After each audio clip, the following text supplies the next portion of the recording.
A federal government shutdown leaves thousands without a paycheck across metro Atlanta. Everything's on hold. Absolutely everything is on hold. Georgia Attorney General Chris Carr makes his case to voters as the race for governor gets more crowded. I've done it. The people of Georgia can go look at my record. I'm confident that we're going to win this race. And Israel's top official in Atlanta speaks out 2 years after the October 7th terror attack on Israel. What military would not retaliate against an enemy who committed such atrocious activities as Hamas did to us? Now, from Atlanta News First, the issues that matter to you. This is On the Record. This week, a federal government shutdown leaves hundreds of thousands of federal workers in limbo, including about 60,000 right here in metro Atlanta. I'm Rick Fulbaugh. And I'm Doug Reardon. The first shutdown since 2019 could have lasting impacts, with the White House threatening mass layoffs this time. The partisan standoff is largely over health care. Democratic lawmakers refusing to fund the government until Republicans agree to reverse the Medicaid cuts in President Donald Trump's so-called Big Beautiful Bill that passed this summer, and extend Affordable Care Act subsidies. Hundreds of thousands of essential federal workers don't get paychecks, including active military, air traffic controllers, and TSA workers, even though they must continue to work. Other federal workers are furloughed, including at the Department of Homeland Security, the Department of Education, and the Department of Health and Human Services. And our panel joins us now to dig deeper into this conflict. Don Bolia is a veteran Republican consultant, founder of Peachtree Government Relations, and Val Sabak, of course, with the executive director of the Georgia Democratic House Caucus and assistant vice president at McGuire Woods Consulting. Appreciate you both being here. And so I think the place to start is what's already happened. Democrats do have a chance right now to sign this short-term funding bill that would get us through November 21st. Val, why aren't they doing that? Well, look, if you look at the whole issue at hand, I mean, at the end of the day, the Senate, the House, and the executive are all controlled by the Republicans. And so they kind of feel like, well, why is it up to us to have to go? If they need the votes, which they do, they need 60 votes, then they need to come to the table and say, what can we negotiate on? And part of the problem is that the Democrats are saying, this is something that we have to stand up for, this is something that we have to fight for, and it's healthcare for Americans. Don, the main argument that we're hearing from Republicans, why they will not sit down and negotiate with the Democrats at this point, is because they say that the Democrats want to give free health care to illegal aliens. That has proved to not be the case. In fact, that's illegal to do. So why put that out there if it's not really the truth? Well, I think, to quote Rahm Emanuel, never let a good crisis go to waste. I think this is an opportunity for the Trump administration to do what they couldn't do under DOGE, the Department of Government Efficiency. They can use the RIF, reduction in force process, to remove thousands, if not tens of thousands, of federal employees permanently from the books. So I think this is a lot of subterfuge on the details of how you get to a deal to actually use this crisis to get something done they wanted to do months and months ago. Now, these shutdowns can have an adverse political impact here. There can be backlash from voters who don't like to see the government shut down. For the Democrats, they can't really afford too many losses at this point. So why make this calculus and why die on this healthcare hill? Yeah, so I think there's 2 points. There's one where I think I read earlier today that the Republicans were willing to start negotiating on healthcare, but after they pass the continuing resolution, there's no really guarantee that that's going to happen. So that might be part of the calculus of why we need to stand our ground right now. The other part is polls are showing that the majority of Americans are, or not the majority, but a larger group of Americans are blaming the Republicans and President Trump for this shutdown. You do have a sizable chunk that are undecided on who is to blame. And I think that that's where the Democrats have to step in and say, listen, this is what we're fighting for. And they need to articulate that point very well, that this is why we're standing our ground. Healthcare is very important. We can't afford to lose people. Well, the concept of an American government actually shutting down can be traced to the administration of the only Georgian to ever occupy the Oval Office. During President Jimmy Carter's administration, a legal ruling was handed down, meaning that non-essential functions of the government must cease during a funding gap or shutdown. Before the 1980s, federal agencies continued to operate even when funding had expired. All right, and so we're joined over here by Ben Taylor, professor of political science with Kennesaw State University. And Ben, we have to ask, what can history teach us, right, about these government shutdowns and about who wins and loses in these scenarios? Well, that's a great question, Doug. And the most crucial thing to understand about government shutdowns is that it's an actually bad situation in terms of public policy, and it's bad politically for the actors involved. Historically, the side, whether it's in the Clinton administration, you had Bill Clinton, who vetoed Republican spending bills, which sent the government to a shutdown against, at the time, then House Speaker Newt Gingrich. Or under the Obama administration, you had a similar situation where you had Senator Ted Cruz holding up spending in the Senate at that time. In all of these situations, the side that usually gets blamed is the one who typically is holding out for some version of a cut or some drawback of public policy. The side that actually makes the case effectively that what their position is to try to add benefits to public policy or generate public policy. The public typically comes out on their side in public opinion, but it's a net negative for everyone involved, including the American people. Right, exactly. We know constituents are lacking in some services, food assistance programs, job training programs. And so the other thing that we've heard come out of the shutdown is that the White House has been very full-throated in this about using this as an opportunity to potentially do more reduction in forces, making these furloughs permanent layoffs. We have a lot of federal workers here in Atlanta. Should we believe the administration now when they say this? Well, the RIF process during a lapse in congressional appropriations is very specific, and it can only take place when there's been a lapse for more than 30 days. So to begin with, there is, but again, this has never been tried before. Right. And so much like other untried processes the Trump administration has gone through so far that potentially are legally dubious, and the courts have come out on both sides of these things at times, a lot of shadow docket information from the Supreme Court. We actually don't know what the court will say about this. But what's happened so far is that the Trump administration has done these things and this tried to see, well, what happens next? And so it's very possible, if you're a federal employee right now, I think it is a very real opportunity for the Trump administration to potentially have mass layoffs, depending on the kinds of policies they want to see retracted. On the other hand, you have to also think about the sort of ripple effects throughout the economy, because these federal employees are working in agencies that have contracts with vendors. They have service contracts on equipment. And those are not being paid. You have contractors, security contractors, or construction going on in all these federal agencies right now. That's not being paid. That's not being done. And so the ripple effects throughout the economy are also going to be something to watch, because it's not just federal employees who are the sort of the front line bearing the brunt of this right now, but it's also the externalities of the other parts of society that are going to be affected by the lack of spending. Right, and I always think of that little sandwich shop in downtown Atlanta near the federal buildings that is completely empty during furlough periods. All right, well, Ben Taylor, thank you so much. And remember that Atlanta News First is staying on top of the news out of the nation's capital. Always scan the code right there on your screen to download our free app and get up-to-the-minute notifications sent straight to your phone. Straight ahead on the record, the campaign trail is getting crowded. More Georgia politicians now fighting for your vote. I'm Patrick Quinn in the Vine City neighborhood, and this is an area of Atlanta that Mayor Andre Dickens is targeting as part of a new $5 billion economic neighborhoods initiative. He wants to see areas like this have better access to groceries and health care, housing, and transportation.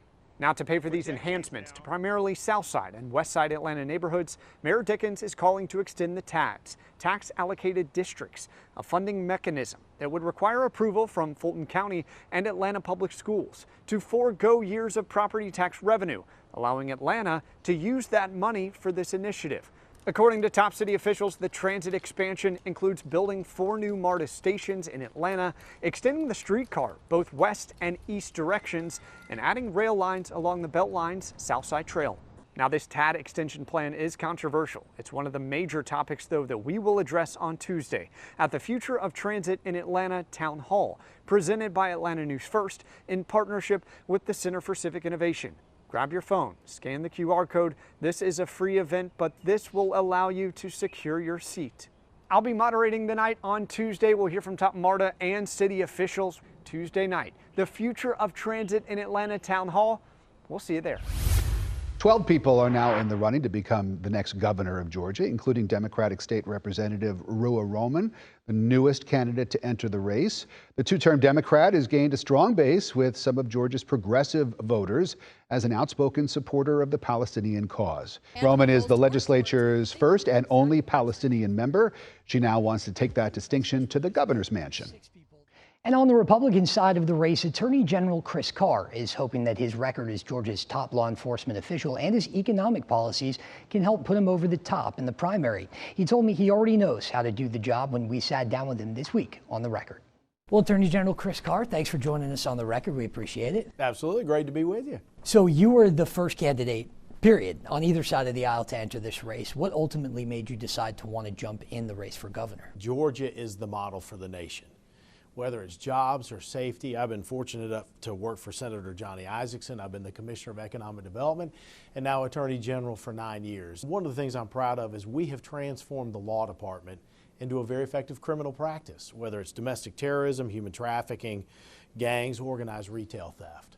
And I want us to stay that way. You mentioned your time leading the Economic Development Department here. What would you do to improve people's ability to actually start a small business in the state? We need to have the lowest tax burden of any state in the nation. And to me, that's income, sales, property, but also regulation and fees, and to create an environment where businesses can get into the market. They can have access to capital. They can have access to markets. They have access to workforce. I want to be a place that whether you're a small business or a Fortune 500 company, you want to be there. Do we get rid of the income tax, as your opponent, Lieutenant Governor Jones, has proposed? Well, you can't eliminate the income tax without raising taxes on 90% of Georgians. And if he says otherwise, he's lying to the people of Georgia. We can lower the income tax, and I am all for that. Let's circle back to tort reform, because obviously that was a big impact on the way the law works in Georgia, and you're the Attorney General. I would be asked all the time, all right, Mr. Commissioner of Economic Development, you talk about the top state in the nation to do business, and then we're also the #1 judicial hellhole. You had sued one of your main opponents, Lieutenant Governor Burt Jones, over his ability to access this leadership PAC that essentially allows him to fundraise at an unlimited level. Do you think that leadership PAC, which again was supported and passed by Republican lawmakers in 2021 overwhelmingly, do you think it's an unfair advantage for him to have? What the Lieutenant Governor has done and how he has misused his leadership PAC absolutely is inappropriate. I think he knows it. I think his team knows it. And a federal judge said, absolutely, you've been harmed, but has said we needed to go a different way legally to go after the statute. But look, leadership PACs, I don't see anything wrong with the concept of a leadership PAC, and the Speaker of the House has one, and he's using it appropriately, and the governor has one, and he's using it appropriately. It's just the Lieutenant Governor who has a pattern of misusing and abusing his authority as the Lieutenant Governor. He's done that here as well, and so all options are going to be on the table because he can't run for governor based on a different set of rules than I do. It's got to be a level playing field. To be specific, you're talking about give or take $10 million loan that he gave himself. He's now trying to recoup with campaign donations. You don't think he should be able to do that? Absolutely not. It's absolutely wrong and it's illegal. In the Republican field, we have candidates with all manner of backgrounds, businessmen, career politicians. We have a veteran who's running. Why should people elect an attorney general? Very simply because I believe in jobs and safety, and I've done it, not just an attorney general, but an attorney general that's been on the front lines of supporting small business, bringing jobs to this state. The people of Georgia can go look at my record. Others will say what they want to do or what they might do. I've already done it, and if you like the kind of leadership we've had in this state that has provided steady, solid leadership, we're going to have more of it in the Carr administration. All right, Attorney General Chris Carr, thanks for joining us on The Record. Thank you. And you can listen to my full interview with Attorney General Chris Carr right now. Just subscribe to the On the Record podcast from Atlanta News First. And we're back with our panel. Don, Chris Carr is in a very crowded field here with Republicans. And of course, one of those Republicans has the endorsement of the President of the United States, and it's not Chris Carr. Can a Republican win the GOP nomination without the president's support? Certainly, the endorsement of Donald Trump makes a difference. But if you look at the 2022 elections, David Perdue, former U.S. Senator, well-known throughout the state, well-funded, got an anemic 22% with the Trump endorsement. You could say the same for Jody Hice, who ran for Secretary of State against Brad Raffensperger, and so on. So what I'd say is that it matters, but the individual candidates and how they run their campaigns matter more. At the end of the day, in Metro Atlanta, there are more Republicans that will vote than outside of Metro Atlanta. If Carr is able to galvanize those voters, he could win. If Burt Jones is able to press into Metro Atlanta and win a significant portion of those voters, he will win. And the Trump endorsement will matter, but it won't ultimately be the final guide. Right. It's not the golden ticket. And I'll tell you, because it wasn't in there, we did ask him about Lieutenant Governor Jones getting that endorsement, and he kind of shrugged it off and said, I'm going for the people's endorsement instead. And so, Val, when we look at Carr as a candidate, what kind of threat do you see him posing to the eventual Democratic nominee if he were to come out of the GOP primary? Yeah, look, I think he would be a good general election candidate. I think he has done a good job in his position as Attorney General. I think he can run on his record in the general. It's just making it out of the primary. That's the challenge. Yeah, certainly, always. And Don, for those Republicans who are a little bit more traditional, now you have a couple of options in this race, as I see it, right? You have Secretary Raffensperger. You will now have Chris Carr as well, who are not as aligned with that maybe more Trumpian, if you will, school of thought of politics. And so how are voters supposed to make that decision between these two? I think it's going to be a tough decision for voters. At the end of the day, there's going to be a lot of money spent in this race. And it's going to make a difference. The airwaves will matter, but also that grassroots campaign is going to matter. I think the candidate who best gets out to that base Republican vote, there's only going to be 1.2 million Republicans voting. If you can tap into that base vote, you're going to have the best chance to win. Val, we haven't had a Democrat in the governor's mansion here in Georgia since 2003. Roy Barnes, how are you feeling about the Democratic field right now? Yeah, it's very crowded. It's a lot of people. But it is exciting because you are seeing good candidates step up, trying to take their message to the people. I mean, we have people from all across the political spectrum, essentially, coming to say, I'm willing to come out, make the Democratic argument to folks in the primary and the general. And I think that when you're going into a year where you have an unpopular president at the top, there is an opportunity to make ground, but can they raise the money? Can they get out to the right folks? And can they get them out to vote? All right, good questions. Thank you both. And still ahead, one diplomat's message to people who accuse Israel of going too far in its battle to root out Hamas in Gaza 2 years after the October 7th terror attack.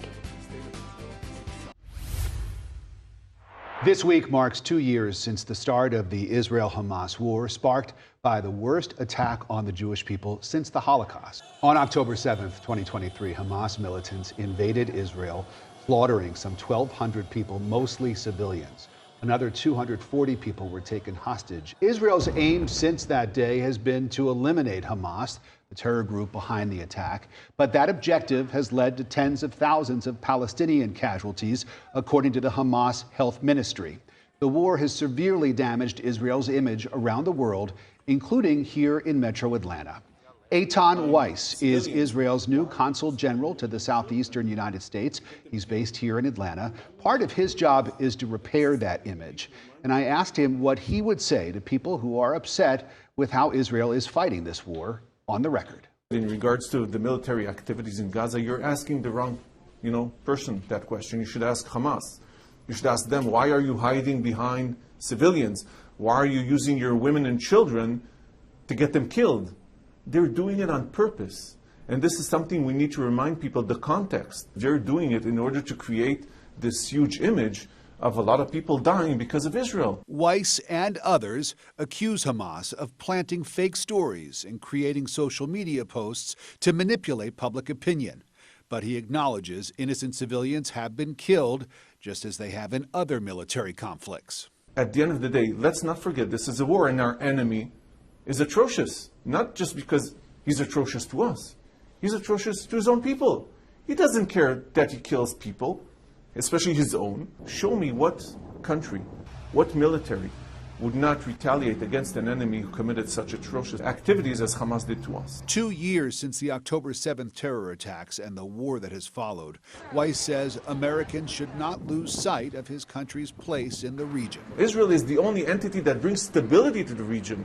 Because of Israel, you have a lot of Christian and other faiths minorities living in peace in the boundaries of Israel. What's happening outside of Israel, that's a completely different story. Israel is the only safe place for everyone in the Middle East. Yeah, it was a very interesting conversation with him. And, one thing that I wonder if you talked about was a lot of people will say that criticizing Israel in any way will amount to anti-Semitism. What were his thoughts on that? So he said that it is anti-Semitic to be against the existence of Israel or to hold a different standard hold Israel to a different standard than you would hold to any other country when it comes to their self-defense. But he does say that criticism is okay. He says Israel is a democracy and criticism comes with the territory. And you can watch my entire unedited interview with Israel's Consul General to the Southeastern U.S. right now. Just log on to AtlantaNewsFirst.com or download the free Atlanta News First app. All right, that's our show. Thank you to our guests, Don Bolia and Fal Sabak, and of course, Dr. Ben Taylor. The news never stops here at Atlanta News First. Subscribe to the On the Record podcast to get political updates from across Georgia and D.C. right in the palm of your hands.